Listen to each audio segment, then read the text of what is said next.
a great player. He was a great teammate, and as I've said before, we lost something from the body of our team, but probably more importantly, we lost something from the soul of our team because Heath was as real a person, teammate, and player as we could ever hope for. So, yeah, I don't think you replace him. You just try to supplement that position and hope for the best.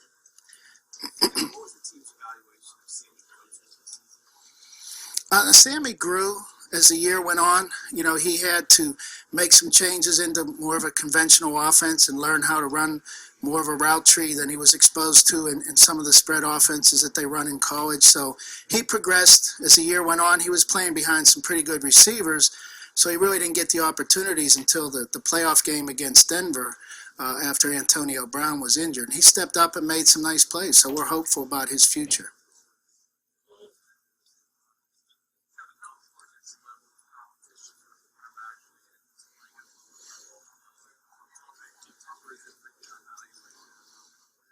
Well, again, you're going to start with his physical skill set, and then, you know, the lower the competition level, the more he should dominate. So a player at any position, at any level, if he's playing Division III, Division II, Division I Double A, there's a step in between those levels and, of course, the NFL, and that's the part that he skips. It doesn't mean great players can't come from those levels, as we've seen, like a Joe Flacco playing at the University of Delaware is obviously a great NFL quarterback. So it may take them a little bit longer, but those types of players can certainly develop if they have the skill set.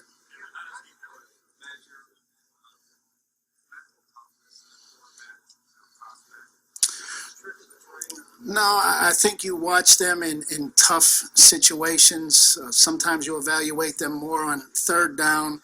You'll evaluate the throws that they're making when the pocket's breaking down and, you know, things are going on around their feet that aren't real pleasant. Or you look at them at the end of a half, end of a game, and can they rally their team? One stat we keep track of is how many comeback wins does a team have. Well, if they're on a great team, they may not have a lot of opportunities because they're blowing people out. But if a guy has a lot of backup or comeback wins on his resume, that helps. Absolutely.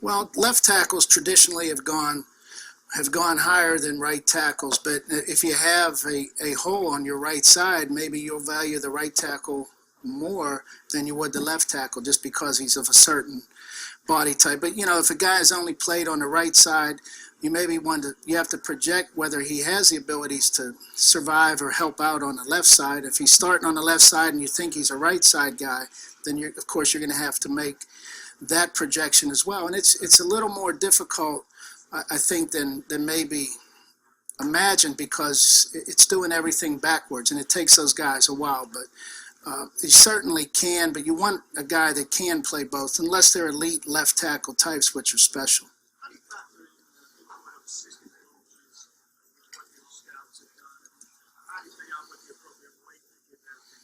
Well, you know, in our system, you know, our scouts, including myself, have been out from August through December. We have a set of evaluations and we have rankings. And now at this time of year, once our season's over, we include our assistant coaches, and they have to evaluate just like the scouts do. And they're responsible for writing a report and grading a player. And it's my job, along with Coach Tomlin, to put all that information together and try to make a sensible grade that for us, that just as a Steeler grade. So collectively, you know, I'm going to value their opinions. A lot of times with assistant coaches, I'd like to rely on them for more technical information. As an example, secondary play. Well, there's a lot of things about secondary play that myself and the scouts don't really know about, combination coverages or real responsibilities. So I may rely on the coach and say, was he at fault? It looked like he was at fault on that play. Was that the case? And they can usually provide, and even at times they're guessing as well.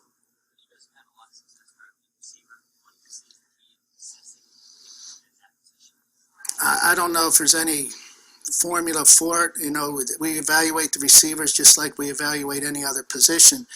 We've just been very fortunate, you know, Can a guy, can he run? Can he separate? Can he make a contested catch? Can he make the big, tough catch in the end zone? Can he run after the catch? If he can check off all those boxes, chances are he's going to be a pretty good player.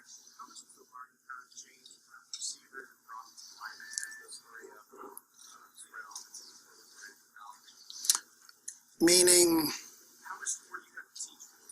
got it. I think there's more that goes into it, and again, I'm not real well versed on the intricacies of a spread offense, but it is obviously a hurry up. There's usually not a huddle. There's not a lot of adjustments that are made. There's not a lot of sight adjustments that receivers have to make. So I think there's a huge learning curve, and it just takes a little longer. But, that's the majority of offenses in college football, so we have to adapt. The colleges won't change because they're doing what they need to do to win football games. It's our job to take the talent and work with it, but it's a little longer than if you're coming from a traditional offense for sure.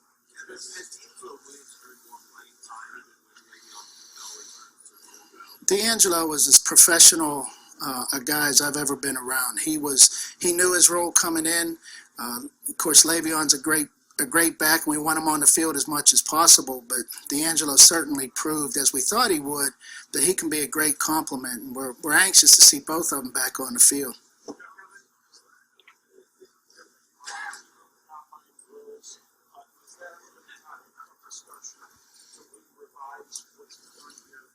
Yeah, I think we're in a review process. Really, you always kind of were and had opportunities to offer your input, but I think it'll be a more formal approach from here through. And you don't want to get away from the traditional drills that we've done because you have so much information stored over the years for a comparison, but you don't want to grow stale either. So we'll look at what we do. Is there value in it? And really, there might be value in it for the Steelers, but maybe not for another team. So we have to do what's collectively best for the league.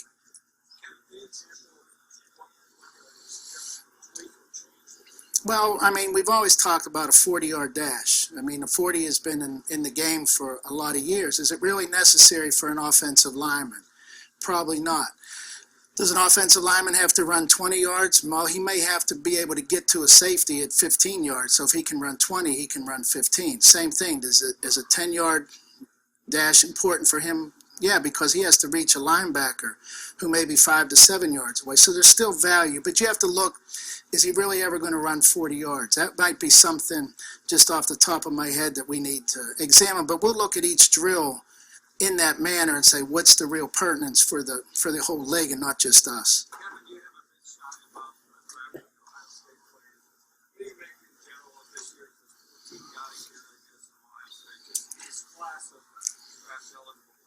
Yeah, no, they have a great class. Coach Meyer put together a great recruiting class at Ohio State, much like he did a few years ago with the University of Florida, where there was a special class that Pouncey and the Tebows of the world were all together. And so I think that just speaks volumes as to his ability to put together a great team, and they won a national championship. So it's not surprising that they have a lot of draft prospects this year.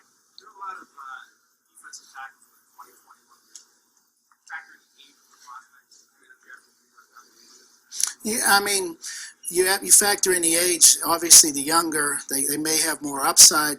The older, they're more mature and ready to go. So I think it can go either way, and we won't value one over the other. We'll just value the total concept of who that player is, and understand that the young one may have an extra year, but it may take him an extra year. So are you really gaining anything?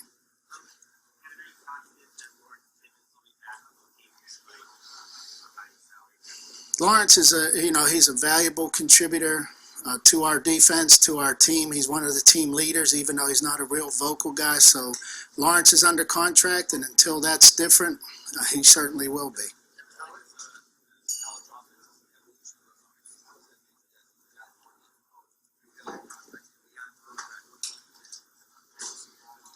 Really, it really affects everything. I mean, the offensive line play is different. The receivers are different. The tight ends, instead of being attached to a formation, they may be flexed in a slot, and they're used for the block on a perimeter. The running backs have different reads. They have different run lanes. But, the part that's left out of that is the defense has to adapt and change and play a different style of defense than they would against their traditional offense. So, it really affects a lot, but that's not the college's concern. That's our concern. And it doesn't make it more difficult. It just changes it, how we have to evaluate. And just like we have to look and evolve at the drills we do here, we have to evolve and change with the times of the colleges, really.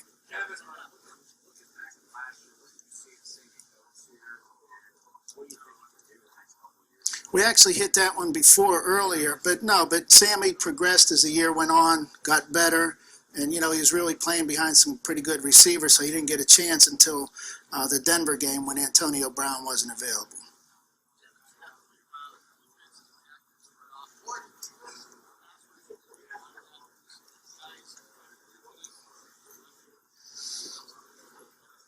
Yeah, I mean, sometimes you're better off not getting upfield because that creates escape lanes for some of the more athletic quarterbacks. So sometimes you want to create the pressure, sometimes you want to keep them in the pocket. If it's a shorter guy, you want to contain him and make him throw from the pocket as opposed to getting upfield and maybe create a passing lane for him. So you really have to, when you're looking at that, you want sacks, but sometimes you have to understand that they're probably not being coached to sack exclusively. They may have to try to get there, but if not, contain. So that's part of the evaluation. That's part of the technical thing I'll rely on the coaches for to point out to us.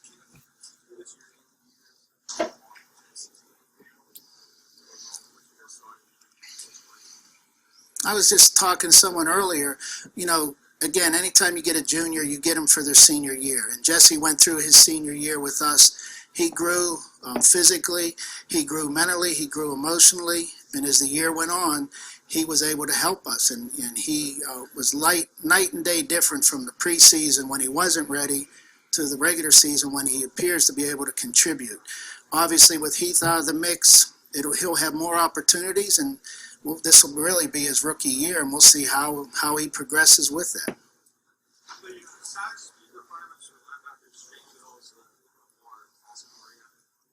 Yeah, I think, the faster guys, that's one of the reasons we valued Ryan Shazier as much as we did.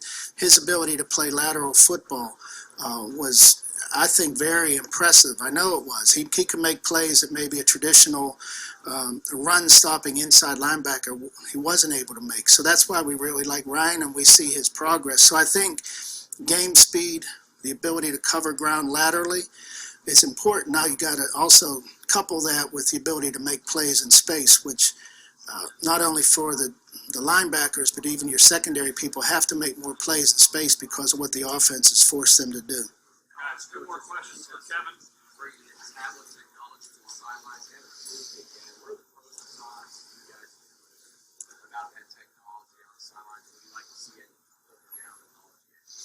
You're talking about the Microsoft, the Surface. I think our coaches like it. I think they get frustrated at times because in the past they could rip the pages out or throw the books, and now they get in trouble if they do that. And there's some quirks they have to work out with weather and sun and different things like that. But again, that's where the game is going. They can do different things. We're not real crazy about the talk about actually having live game footage on the sidelines. That may be taking it a little too far, but usually we lose those technology battles. So we'll see where that goes. But I think that right now they've adapted to the tablets. They like it now. And, if we have to change it in the future, they usually warm up to it. Final one.